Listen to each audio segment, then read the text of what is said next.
Why has immigration become such a divisive issue?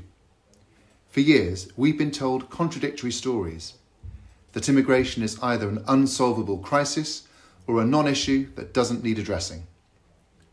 This division stems from a fundamental misrepresentation. The claim that there was no workable way to track who enters our country or reduce numbers. No effective system to return those with no right to be here, and certainly no path to do this while maintaining our values of dignity and compassion. But that narrative was never true, and we've proven that this week. Between July 2024 and March this year, we've returned over 24,000 people with no legal right to remain, an 11% increase on previous figures. But these numbers aren't cause for celebration.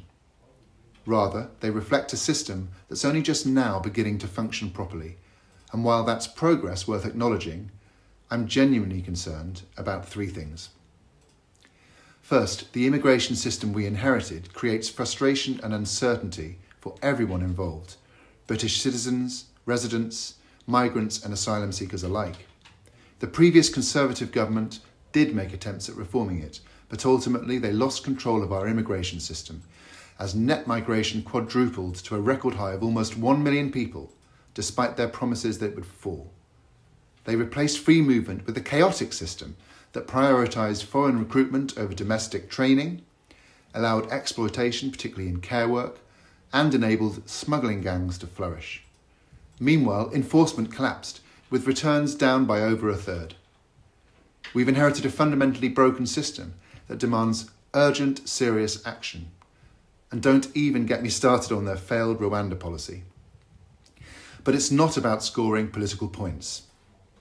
It's about the fact that for too long, our immigration system has undermined public confidence and failed to serve our communities and our economy properly.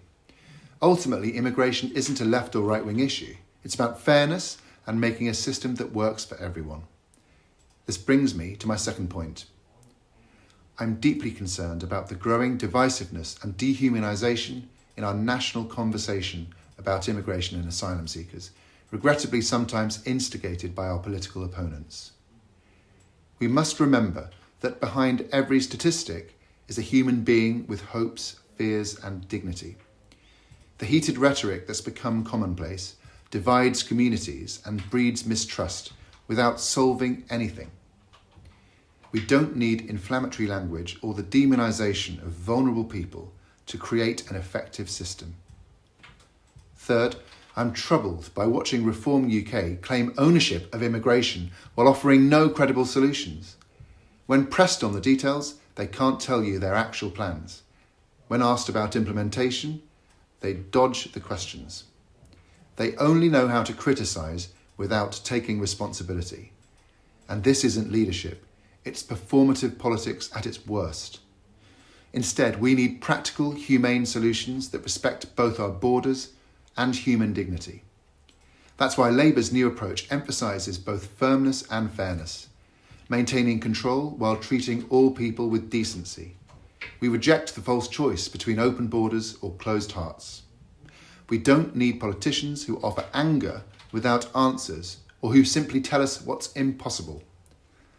Labour's approach to immigration, unveiled this week, represents exactly this balanced way forward, addressing legitimate concerns about control and numbers while rejecting the politics of division and dehumanisation.